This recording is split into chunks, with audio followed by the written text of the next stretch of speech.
الشيطان الرجيم بسم الله الرحمن الرحيم الحمد لله الذي نور قلوب العارفين بالهدى ومعرفته وأثبت فؤاد أنبيائه وأوليائه بقصص الأنبياء والمرسلين وأكمل إيمان المسلمين والمؤمنين بولاية علي أمير المؤمنين عليه السلام.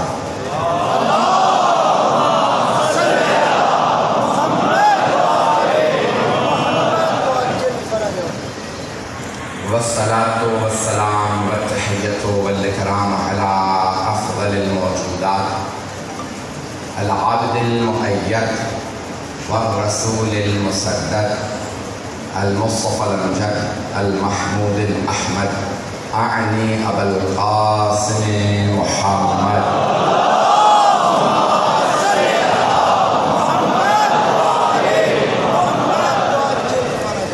وعلى روحه ونفسه وصهره ووصيه سيد الأتقياء والأصفياء مولى الموالي إمام المتقين علي بن أبي طالب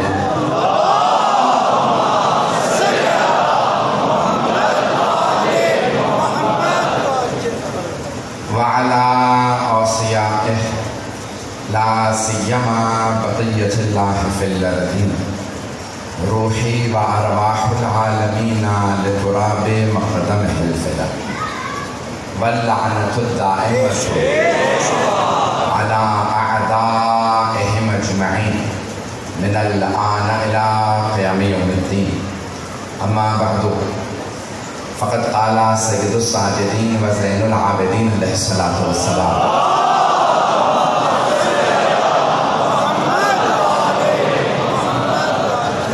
أيها الناس أعطينا ستا وفضلنا بسبعين أعطينا العلم والحلم والسماحة والشجاعة والفصاحة والمحبة في قلوب المؤمنين وفضلنا بأن منا النبي المختار ومنا الصديق ومنا الطيار ومنا أسد الله وأسد رسوله ومنا سبعين هذه الأمة ومنا مهدي هذه الأمة صلوات على محمد وعلى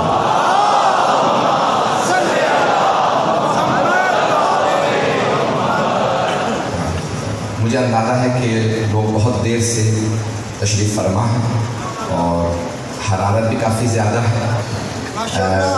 انشاءاللہ کل بہتر انداز سے انتظامات ہوں گے. بیٹھنے کی بھی کوئی جگہ نہیں ہے. میں بھی بہت زیادہ گرمی میں پڑھ نہیں پاتا ہوں. اور اگر ایمان کی حرارت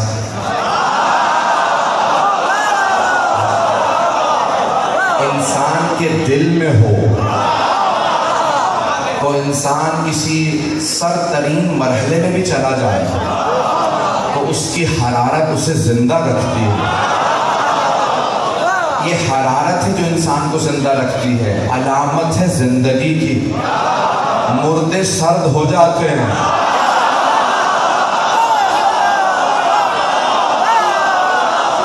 توجہ, آگے سے زیادہ مجمع پہنچ چکا. مردے سرد ہو جاتے ہیں. مردے سرد ہو جاتے ہیں. کچھ ویسے ہی مردہ ہوتے ہیں, کچھ بغض علی میں ہو جاتے ہیں.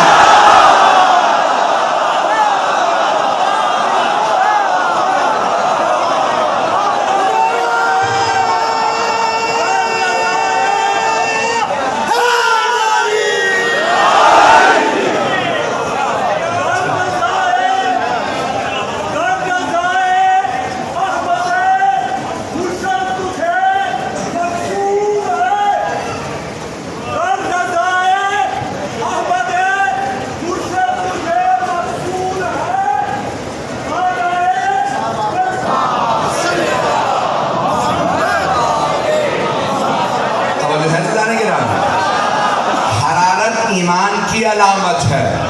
حرارت ایمان کی علامت ہے. حدیث نبوی ہے ان فی قلوب المؤمنین حرارت لذکر الحسین. بے شک مومنوں کے دلوں میں ذکر حسین کی حرارت ہے. تبردا ابدا، حبیب خدا فرماتے ہیں جو کبھی بھی سرد نہیں پڑے گی۔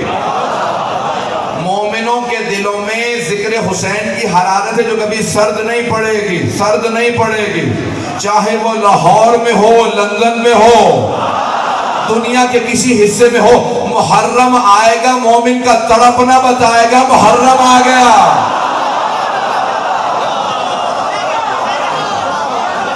بہت پیارے انداز سے سن رہے ہیں۔ میں نے خطبے کا انتخاب کیا، میں ممنون ہوں آپ کی محبتوں کا، اور میں چلنا چاہتا ہوں بہت تیزی سے، رفتار ویسے بھی زیادہ رہتی ہے۔ میں آپ کے سامنے پورا ماحول پیش کروں گا تاکہ خطبہ پہنچا سکوں۔ عزیزان گرامی، ایک مرتبہ قیدی بنا کے لایا گیا، میں مصائب پہ نہیں ہوں، قیدی بنا کے لایا گیا بیویوں کو، مولا سجاد کو، دربار یزید میں، اور یزید ملعون یہ سوچ رہا تھا کہ میں نے حسین ابن علی کو شہید کر دیا۔ اب وہ سوچ رہا تھا شاید یہ ختم ہو گئے، کون رہ گئے؟ ایک مرد ہے، کچھ بچے ہیں، باقی خواتین ہیں۔ جیسے ہی دربار سجایا گیا، بلایا گیا، ایک مرتبہ مولا سجاد خطبہ دینا چاہتے تھے۔ یزید نے جلاد سے کہا زنجیروں میں ہاتھ ڈال کے بٹھا دو، انہیں بولنے کی اجازت نہیں، قیدی۔ اب سارا مجمع دیکھ رہا ہے، 700 کرسی نشین تھے، مولا سجاد کو بٹھا گیا۔ جیسے ہی بٹھا دیا گیا، جناب زینب کبریٰ نے قیام کیا۔ جیسے ہی آپ نے قیام کیا نا، تو یزید ایک بلندی پہ بیٹھا تھا، اس نے اس بلندی سے اشارہ کیا جلاد کو، اس خاتون کو بھی تعزیانے لگا کے بٹھا دو، خبردار خطبہ نہ دینے دینا۔ سارا مجمع ایک مرتبہ کھڑا ہو گیا، کہا یزید مت روک، یہ بی بی ہیں، خاتون ہیں، سر کے بال سفید ہیں، کمر جھکی ہوئی ہے۔ یزید نے کہا تم نہیں جانتے، میں جانتا ہوں یہ جس خاندان سے ہے، جب ان کے خاندان کا کوئی بولتا ہے ہمارے خاندان کو نابود کر دیتا۔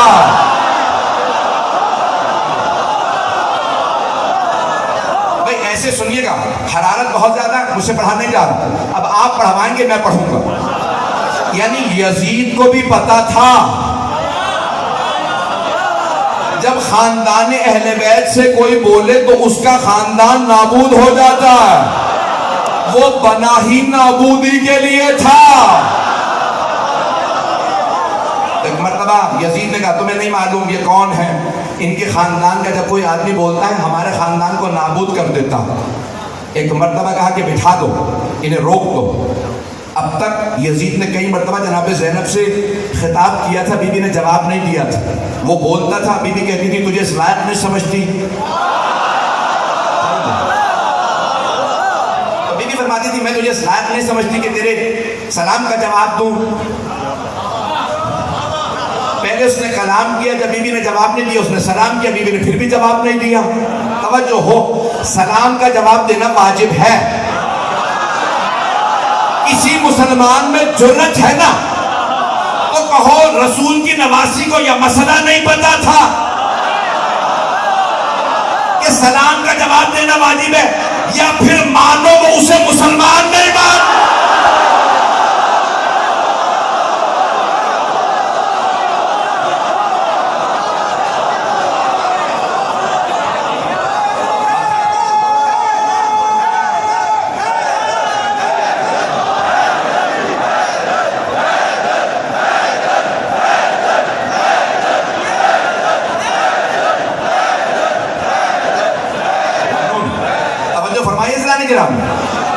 تمام مسلمانوں سے کہ یا تو جرت کرو، کہو ماد اللہ رسول کی نواسی کو مسئلہ نہیں پتا تھا کہ سلام کا جواب دینا واجب ہے، یا پھر مانو بی بی اسے مسلمان نہیں مانتی تھی، جسے رسول کی نواسی مسلمان نہیں مانتی اسے مسلمان رضی اللہ کیسے؟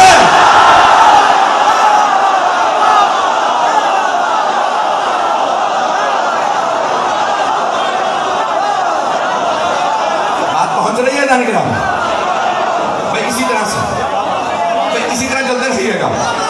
فیضان گرامی، ایک مرتبہ جناب زینب کبریٰ نے، اب تک وہ کلام کر رہا تھا جواب نہیں دے رہے، اب ایک مرتبہ جب اس نے روکا نا کہ اس بی بی کو روک دو، تو جناب زینب نے اب ایک مرتبہ سر اٹھایا، وہ بلندی پہ بیٹھا تھا، بی بی جیسے یہ چبوترا بنا ہے نا اسی طرح سے بٹھا رکھا تھا۔ میں خود شام گیا ہوں، ایسے بالکل ماحول تھا جہاں پہ بیویاں قیدی بنی بیٹھی ہیں، مجمع عام ہے، تو بی بی نے ایک مرتبہ اب سر اٹھا کے کہا کون روکے گا مجھے خطبے سے؟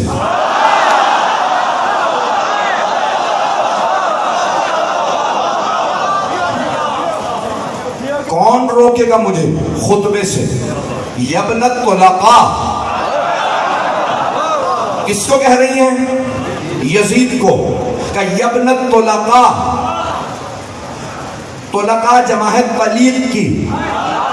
جب دو افراد میں جنگ ہو، ایک دوسرے کو زیر کرے اور زمین پہ گرا کے پاؤں رکھے کہ جا میں نے چھوڑ دیا، اسے کہتے ہیں طلیق۔ نہیں ہے مجمع، سارے مجمع کی توجہ ہو، خون جگر دے رہا ہوں، اس حرارت میں پیش کر رہا ہوں۔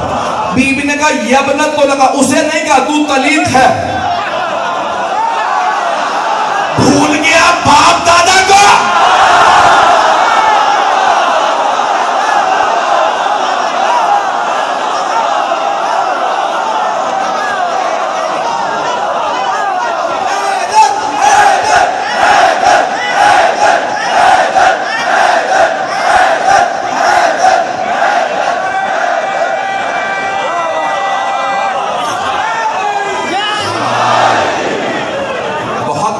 سن رہا۔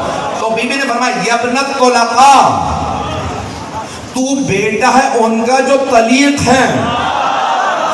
اچھا بی بی نے ایک بھی نہیں کہا، طلیق نہیں کہا، طلقاء۔ کس کس کا انکار کرے گا؟ باپ دادا پر دادا، تیرے باپ کا نانا، ماموں، چچا، بابا علی نے گرائے، پیر رکھ کے کہا جا۔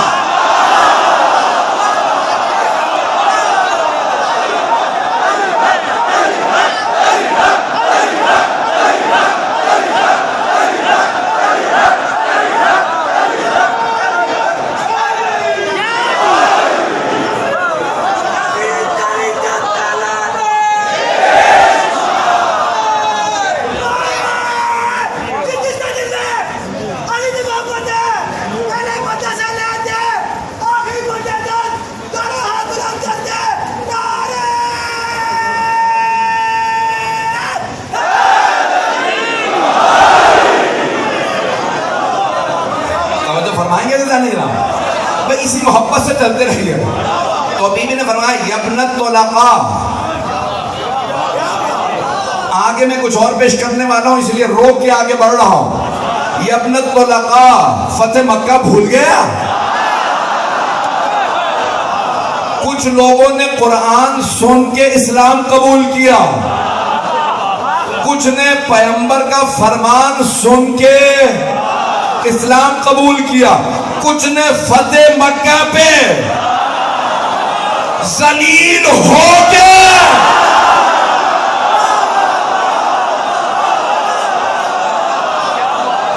میں ایسے ہی پڑھوں گا، جتنے پرچے کاٹنے کاٹ لو۔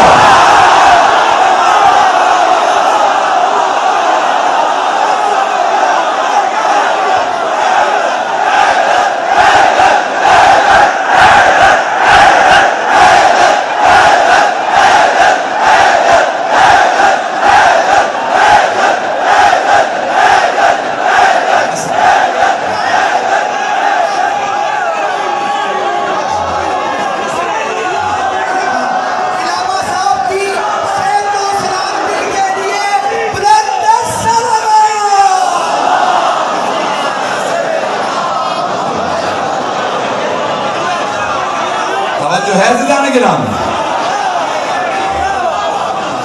یہی ہوا تھا خدا کی قسم، جب کلیجہ چبانے والی نے کہا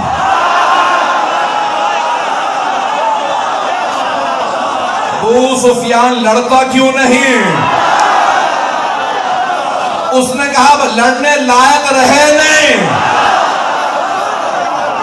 نبی اور علی نے تلوار نہیں لگائی ہوئی، یہ جب احرام باندھتے ہیں نا ہم، اس میں اسلحہ لگانا حرام ہوتا۔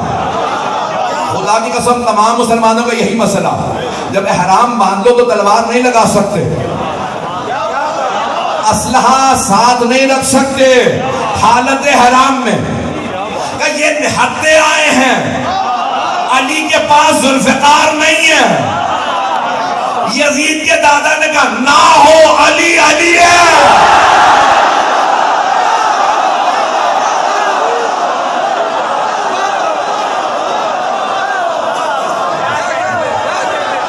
نعرہ لگانا سر بیٹا۔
چلیے گا بھی میرے ساتھ؟ آدھا گھنٹہ ہوا بھی، چلیں گے نا حضرات؟ تو میں پیش کر رہا ہوں مطالعے کو۔ ایک مرتبہ جناب زینب کبریٰ نے فرمایا، میں تفصیل میں نہیں جا سکتا، وقت نہیں ہے تفصیل کا، کہ یبنت طلقاء، بھول گیا اجداد کو، میرے بابا علی مرتضیٰ نے جنہیں شکست دے کے آزاد کیا تھا تو ان کی نسل سے ہے، تو روکے گا مجھے؟ اگر روک سکتا ہے تو روک کے دکھا۔ پھر بی بی نے جملہ کا جب پڑھتا ہوں میں یہاں نہیں ہوتا، نجف پہنچ جاتا ہوں۔ بی بی نے فرمایا روک سکتا ہے تو روک کے دکھا، میں علی کی بیٹی ہوں۔ بی بی نے خطبہ دیا، سارے دربار سے منوا لی۔ یہ بی بی بہت باعظمت ہے، سارا دربار بی بی کی عظمتوں کو سلام کرنے لگا۔ جب سب مان گئے نا یہ باعظمت بی بی ہے، بی بی نے ایک مرتبہ مولا سجاد کی طرف اشارہ کیا، قم یا سیدی و مولا، ہے یا نہیں؟ اب جناب زینب کبریٰ نے مولا سجاد سے فرمایا، کہا میرے مولا، میرے آقا، میرے امام، اب آپ کھڑے ہو جائیے۔ بیوی نے مجمع سے کہا مجھے مان کے باعظمت ہوں؟ ہاں، کہ یہ میرا بھی امام ہے۔ اب یزید روک نہیں سکا مولا سجاد کو۔ اب سمجھ میں آیا جناب زینب نے کیوں خطبہ دیا تھا؟ مولا سجاد کے لیے مقدمہ بنانے کے لیے۔ جیسے مولا سجاد کھڑے ہوئے، مجمع نے کہا آپ ممبر پہ آ جائیں۔ جمعے کا دن تھا، اول سفر تھی، اس سے پہلے جمعے کے خطبے میں خطیب نے جناب امیر کی توہین کی تھی، مولا علی کا نام لے کے توہین کی۔ مجمع میرے ساتھ رہے۔ تو اب ایک مرتبہ جناب سید سجاد نے ممبر کی طرف اشارہ کیا، بھئی آپ کی یہ حالت ہے، سوچے میری حالت کیا ہوگی؟ میں تو گرمیوں کا عادی نہیں ہوں، میں دیکھ رہا ہوں لوگوں کا پسینہ بالکل بہہ رہا ہے جیسے سب پہ پانی ڈال دیا۔ ایسا نہیں جناب ایک مرتبہ جناب سید سجاد نے ممبر کی طرف دیکھا کہ حاضل اعبد، اس لکڑیوں کے ڈھانچے پہ آ جاؤں؟ ممبر نہیں کہا اعبد، الف عین واو دال اعبد، یعنی جہاں سے میرے جد علی کی توہین ہو وہ ممبر نہیں لکڑیوں کا ڈھانچہ، جہاں سے علی کے فضائل ہو وہ ممبر۔ مولا نے فرمایا حاضر اعبد، اس لکڑیوں کے ڈھانچے پہ۔ پھر مولا نے ایک مرتبہ خود کا دینے والے کی ایک مرتبہ کہا کہ ایھا الخاطب اشتریتا سخط الخالق غیرت المخلوق، تو نے اللہ کو ناراض کیا ہے یزید جیسے کو راضی کرنے کے لیے، تو نے میرے جد کی توہین کیا۔ میرا بھائی ایک مرتبہ مولا سجاد آپ نے خطبہ دیا، اب میں وہ پیش کر رہا ہوں جو میں نے موضوع قرار دیا۔ ایھا الناس اعطینا ستا وفضلنا بسبعین، یقین مانیے کہ میں دیکھ رہا ہوں لوگوں کی حالت کتنی ہے، جو پیش کروں گا اس کو قبول فرما لیجیے۔ اعطینا ستا وفضلنا بسبعین، اے لوگوں 6 چیزیں ہمیں عطا کی گئی۔ حدیث نبوی ہے افضل الجہاد کلمۃ الحق عند الجائر، سب سے بڑا جہاد ظالم و جابر کے سامنے کلمہ حق بلند کرنا. یزید سے بڑا کوئی ظالم نہیں، سجاد سے بڑا کوئی مجاہد نہیں. ایک مرتبہ مولانا سجاد علیہ السلام نے فرمایا کہ 6 چیزیں ہمیں عطا کی گئی، 7 ہمارے فضائل. دربار کے لیے مولانا نے کیا پیش کیا، بس اسی کو پیش کروں گا. دیکھوں گا مجمع میں طاقت ہے تو پھر جو میں نے بات کہی تھی میں اس کو مکمل کروں گا. عزیزان گرامی، ایک مرتبہ مولانا نے فرمایا اعطینا 6 چیزیں اللہ نے ہمیں عطا کی، ہمیں عطا کی، ہمارے غیر کو نہیں، ہمارے دشمن کو نہیں.